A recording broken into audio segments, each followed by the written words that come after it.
c'est une inauguration qui pose question. Le 2 avril dernier, le président égyptien Abdel Fattah al-Sisi a inauguré une ville à plus de 58 milliards de dollars qui doit accueillir près de 6 millions d'habitants d'ici 2050. Située à 45 km à l'est de la capitale actuelle, la nouvelle capitale administrative doit permettre de désengorger la ville du Caire et ses 22 millions d'habitants. Problème, la ville est toujours largement en construction et peu de gens y vivent réellement. Cet immense chantier à ciel ouvert symbolise la fièvre de construction qui semble toucher l'Égypte. Immense chantier ferroviaire, plus grand musée du monde consacré à une civilisation, plus grande rivière artificielle au monde, la liste des projets pharaoniques en cours de construction est longue. Et pour son futur, l'Égypte voit grand, très grand. Certains économistes estiment même trop grand puisque tous ces investissements, en très grande partie réalisés avec des fonds publics, plombent le budget du pays, jusqu'à le mettre dans une position économique très fragile. Vous l'aurez compris, aujourd'hui direction les bords du Nil, pour une exploration des plus grands projets de construction en cours en Égypte, et leurs conséquences sur la vie de ce pays de plus de 106 millions d'habitants. Pour commencer, allons voir l'une des fiertés de l'Égypte contemporaine, le Grand Musée égyptien. En construction depuis plus de 20 ans, il s'agit du plus grand musée au monde consacré à une civilisation. Il s'étend sur presque 500 000 m², soit 50 hectares. Le tout à un endroit stratégique puisque le musée se trouve aux abords des pyramides de Khéops, Képhren et Mykérinos. Sur ce plateau, dit de Gizeh, se trouve aussi le Sphinx de Gizeh, immense sculpture de 20 mètres de haut et 74 mètres de long. Au lieu touristique du pays, l'endroit devrait à terme être relié directement au musée par une passerelle. Ce mastodonte culturel prendra la relève du musée égyptien du Caire, situé en plein centre de la ville, place Tahrir. La vénérable institution, fondée en 1902, était devenue trop étroite face à l'engouement des visiteurs, plus de 7000 par jour. Plus de 1550 architectes ou cabinets de 83 pays ont répondu à l'appel à projet pour la construction du nouveau musée. Celui-ci a été remporté par Enegan Peng Architects, un cabinet irlandais. Lancé en 2005, le chantier était prévu pour être livré en 2013. Crise financière de 2008, printemps arabe en 2011, pandémie de Covid, de nombreuses raisons peuvent expliquer le retard d'un bâtiment aujourd'hui quasiment achevé, mais toujours pas inauguré. Cette date reste d'ailleurs pour l'heure un mystère malgré les annonces rassurantes des autorités. Sur ce chantier, 6000 ouvriers se sont reliés 24 heures sur 24, 7 jours sur 7, pour faire sortir de terre ce mastodonte aux lignes épurées. Sur les façades, des panneaux triangulaires, rappelant évidemment les pyramides voisines, se distinguent.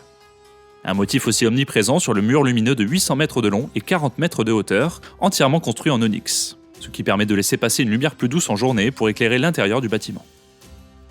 Ce jeu architectural avec la forme des pyramides a été poussé à son paroxysme puisqu'il se retrouve un peu partout dans la construction. Le plan lui-même du bâtiment n'est pas un triangle, mais en prenant en compte les espaces verts devant et en étirant les lignes jusqu'aux pyramides voisines, il est possible de dessiner un triangle, évidemment. Une forme géométrique que l'on retrouve logiquement à la porte d'entrée haute de 40 mètres. Elle permet d'accéder à un immense hall d'accueil, où trône en majesté une statue de 3200 ans de Ramsès II, s'élevant à 11 mètres de haut et pesant 80 tonnes. Autre splendeur, l'escalier monumental de 108 marches qui s'étale sur 6500 mètres carrés. Un espace jalonné de statues représentant dieux et souverains de la période égyptienne. Pour le reste des espaces, et notamment les 22 000 m² dévolus aux collections dans la Grande Galerie, il faudra être patient pour les découvrir puisqu'ils sont encore fermés au public. Début octobre, une ouverture partielle a eu lieu, environ 10% du musée en comptant l'auditorium et les boutiques. Les visiteurs peuvent découvrir quelques espaces dont le hall d'entrée et le grand escalier. Une ouverture totale, d'autant plus attendue que certaines pépites des collections font rêver les voyageurs du monde entier. Il en va ainsi du mobilier funéraire de Toutankhamon et de ses 4500 pièces, qui sera pour la première fois présenté en entier dans un seul et même endroit. À terme, le bâtiment doit compter près de 100 000 pièces. Côté fréquentation, il doit atteindre aussi près de 5 millions de visiteurs par an selon les prévisions. Si le bâtiment devait coûter au départ 500 millions d'euros, la facture a aujourd'hui doublé pour s'établir à 1 milliard. Mais rien ne semble trop beau pour ce lieu vitrine d'un secteur touristique essentiel pour l'Égypte, puisqu'il représente 10% de son PIB. Outre le volet touristique, le musée est aussi un atout diplomatique pour l'Égypte. Cet équipement ultramoderne est un argument que le pays espère décisif pour pouvoir récupérer les antiquités égyptiennes, disséminées à travers le monde et en particulier dans les musées européens. Des restitutions d'œuvres d'art qui se comptent pour l'instant au compte-gouttes au vu des nombreuses réticences des institutions culturelles qui rechignent à laisser partir ce qui représente pour certains des trésors iconiques. Un domaine dans lequel l'Égypte entend accélérer le mouvement. En parlant de vitesse, l'Égypte devrait aussi en trouver avec le développement de son réseau ferroviaire à grande vitesse. Un immense chantier estimé à plus de 21 milliards d'euros qui sera mené par un consortium germano-égyptien, constitué de Siemens Mobility, Orascom Construction et Arab Contractors.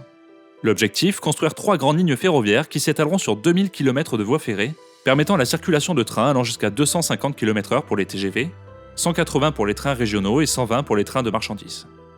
Une véritable révolution pour le pays puisque les trains y circulent actuellement entre 80 et 120 km/h. Opéré par la Société nationale des chemins de fer égyptienne, le réseau ferroviaire du pays s'étend actuellement sur 9570 km, un des plus larges d'Afrique. Extrêmement vétuste et sous-entretenu, il est souvent défaillant et même la cause de graves accidents. Des 3 nouvelles lignes, la première, décidée à la fin 2021, est déjà surnommée le canal de Suez sur rail. Long de 660 km, ce corridor ferré doit permettre la liaison entre le port Ain Sokhna, situé aux abords de la mer Rouge, et celui de Marsa Matruh, port de mer Méditerranée à la frontière libyenne. Pour ce faire, elle passera entre autres par la nouvelle capitale administrative, dont nous allons parler juste après, le Caire ou encore Alexandrie. Les travaux de construction ont déjà commencé pour cette ligne, qui reliera de nombreux points économiques vitaux de l'Égypte. Elle devrait être complètement mise en service à l'horizon 2027. Les 2 autres lignes prévues semblent avoir davantage une dimension touristique. En effet, l'une, longue de plus de 1000 km, partira du Caire pour serpenter toute la vallée du Nil et finir sa course à Abu Simbel, à l'extrême sud du pays, quasiment à la frontière du Soudan en passant par Luxor et Assouan notamment. Des endroits qui sont considérés comme des hauts lieux du tourisme en Égypte. Luxor sera d'ailleurs le point d'arrivée de la dernière ligne de train prévue à ce jour, qui partira d'Hurghada, cité située sur les bords de la mer Rouge. Les dates de mise en service de ces 2 dernières lignes restent assez opaques pour l'instant. Autre point d'interrogation, la date de fin du plus grand chantier en cours en Égypte, la construction de la nouvelle capitale administrative. Même si elle a été inaugurée par le président égyptien Abdel Fattah el-Sissi, elle reste largement en travaux. Lancée en 2016 sur la volonté de celui qui dirige le pays depuis 2013, Sissi City, comme elle est surnommée, est une ville gigantesque 7 fois plus grande que Paris. Nouveau siège du pouvoir politique, la ville s'établit à 45 km à l'est du Caire, bouillonnante capitale de 22 millions d'habitants, au bord de l'explosion démographique. Elle doit être aussi la vitrine de la Nouvelle-Égypte, avec des lieux à la hauteur des ambitions du général al-Sissi. Citons ainsi l'Iconic Tower, nouveau plus haut gratte-ciel d'Afrique, culminant à près de 394 mètres de haut, dont la construction est finie. Ou encore l'Octagon, nouveau quartier général de défense dont les proportions surpassent celles du Pentagone aux États-Unis. Pour explorer plus en profondeur ce chantier XXL, je vous mets en description la vidéo que j'avais réalisée sur le sujet l'an dernier. Planification, ville olympique, mais aussi raison politique du déménagement, cet endroit réserve bien des surprises que je vous invite à découvrir. Autre évolution, celui du coût d'un tel projet. Pas encore définitif, il s'établit entre 52 et 60 milliards d'euros selon les différentes estimations, alors que les constructions ne sont pas finies. Un gouffre financier qui grève les dépenses publiques, puisque faute d'investisseurs étrangers, c'est l'État qui a sorti le chéquier. Autre projet faramineux dans lequel le président el-Sissi a embarqué l'Égypte, la création de la plus grande rivière artificielle du monde.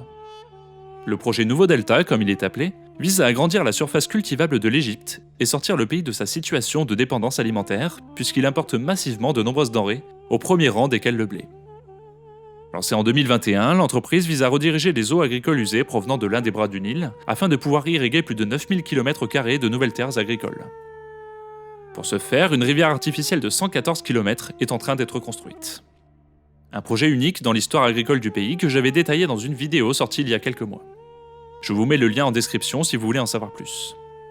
Dernière annonce concernant ce projet, la mise en service de la station d'épuration d'El Hammam. Plus grande usine de la sorte au monde, la station d'El Hammam joue un rôle crucial. En effet, c'est vers elle que vont pointer les canaux apportant l'eau usée qu'elle va traiter avant qu'elle soit redirigée vers les nouvelles zones cultivables. Un monstre capable de traiter 7,5 millions de mètres cubes d'eau usée chaque jour. Au total, ce nouveau delta doit permettre d'augmenter la surface cultivable de l'Égypte de plus de 20%. À elle seule, l'usine a coûté plus de 500 millions de dollars et le projet global, lui, avoisine les 10 milliards de dollars. Et cette liste d'investissements majeurs n'est pas sans conséquences au niveau financier. En moins de 10 ans, la dette extérieure de l'Égypte a triplé pour peser près de 168 milliards de dollars. Une situation qui laisse le pays en situation délicate sur le marché mondial. Jugée peu fiable, l'Égypte a vu sa monnaie être fortement dévaluée. Couplée à une terrible inflation qui touche surtout les denrées alimentaires, la population égyptienne est la première touchée par cette mauvaise situation économique, avec une baisse de son niveau de vie, dans un pays où 2 tiers des 106 millions d'habitants sont pauvres ou au seuil de la pauvreté. Ce qui n'empêche pas l'Égypte de continuer dans sa stratégie de travaux pharaoniques. Le pouvoir a en effet annoncé une étude de faisabilité pour une nouvelle extension du canal de Suez. Il s'agit de mener à bout le dédoublement du canal sur 10 km supplémentaires, après une première phase de travaux sur 35 km achevée en 2015. Et ce, malgré un trafic maritime en baisse depuis le début du conflit entre Israël et le Hamas. Relative bonne nouvelle dans ce marasme économique, après de longs mois de négociations, le Fonds monétaire international a accordé au pays un prêt de 8 milliards de dollars pour l'aider à parer les conséquences de la guerre en Ukraine, et notamment l'envolée du prix du blé. Un signal positif envoyé par le FMI qui doit donner confiance aux investisseurs étrangers. En échange, le pays devra mener de nombreuses réformes économiques. Et c'est sur cette information que nous terminons cette vidéo, j'espère qu'elle vous aura plu. Si vous voulez aller plus loin sur les méga projets en cours en Égypte, je vous laisse aller voir mes 2 vidéos sur ce sujet. En attendant, je vous dis à très vite sur Looking For.